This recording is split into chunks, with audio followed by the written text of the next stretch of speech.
রমজান মাসে নিত্য প্রয়োজনীয় পণ্যের দাম সহনীয় রাখতে কুমিল্লা জেলায় বাজার তদারকিতে মাঠে নামে জেলা প্রশাসন। জেলা প্রশাসক মোহাম্মদ রেজা হাসান নগরীর রাজগঞ্জ চকবাজার সহ বিভিন্ন বাজার পরিদর্শন করে পণ্যের দাম যাচাই, রসিদ পরীক্ষা ও ব্যবসায়ীদের সতর্ক করেন। তিনি জানান, অতিরিক্ত দাম আদায় ও মজুতদারি রোধে নিয়মিত অভিযান চালানো হবে। পরিদর্শনে শাকসবজি, লেবু, শসা, গরুর মাংস ও ব্রয়লার মুরগির দাম বৃদ্ধি দেখা গেলে ন্যায্য মূল্যে বিক্রির জন্য সতর্ক করা হয়। অভিযানে জাতীয় ভোক্তা অধিকার সংরক্ষণ অধিদপ্তর, জেলা প্রশাসন ও পুলিশ সদস্যরা অংশ নেন। বিস্তারিত থাকছে সহকর্মী হাবিবুর রহমান মুন্নার ভিডিও চিত্রে। আমাদের ভোক্তা অধিকার থেকে শুরু করে দোকান মালিক সমিতি নিয়ে আমরা মিটিং করেছি জেলা প্রশাসকের কার্যালয়ে।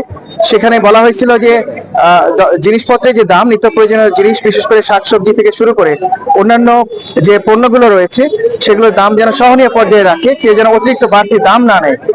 তো আমরা মূলত সেই মিটিং এর সিদ্ধান্তের পরিপ্রেক্ষিতে আজকে আমরা বাজার মনিটর করতে এসেছি। আমরা দেখতে আসছিলাম যে এখানে কোনো অতিরিক্ত দাম নেওয়া হচ্ছে কিনা। আমরা লক্ষ্য করেছি যে কিছু কাঁচা বাজার, বিশেষ করে লেবু, কাঁচামরিচ, তারপর শসা, এই জাতীয় জিনিসগুলোর দাম তারা বাড়তি রেখেছে খুচরা পর্যায়ে।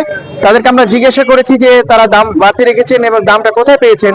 তারা আমাদেরকে কোনো রিসিট দেখাতে পারেনি। আমরা ভোক্তা অধিকার এবং কৃষি বিপণন যে অফিসার আছে তাদেরকে ব্যবস্থা নিতে বলেছি। আমরা আরেকটা জিনিস লক্ষ্য করেছি যে বাজারে মাংসের ক্ষেত্রে, বিশেষ করে ব্রয়লারের ক্ষেত্রে আমরা গত 2 দিনে 180 টাকা করে কেজি ছিল, সেটি আজকে 200 টাকা কেজি নিচ্ছে এবং আমরা তাদের রিসিট দেখতে পেয়েছি যে সেটি 180 টাকায় যৌক্তিক ছিল, কিন্তু তারা অনেক বেশি নিয়েছে।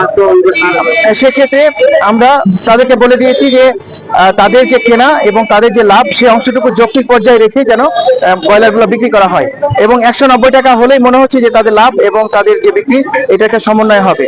আমরা আশা করছি যে এটা বাজার তদারকি অব্যাহত থাকবে এবং আমাদের যে দোকান মালিক সমিতি এবং অন্যান্য যারা স্টেক হোল্ডার রয়েছে তাদের সাথে আমরা আবার বসবো যে তারা কেন এটা এই স্লিপবিহীন নিয়ে আসছে এবং তারা আমাদের অন্যান্য বাজারের কথা বলছে যে তারা স্লিপ দিচ্ছে না।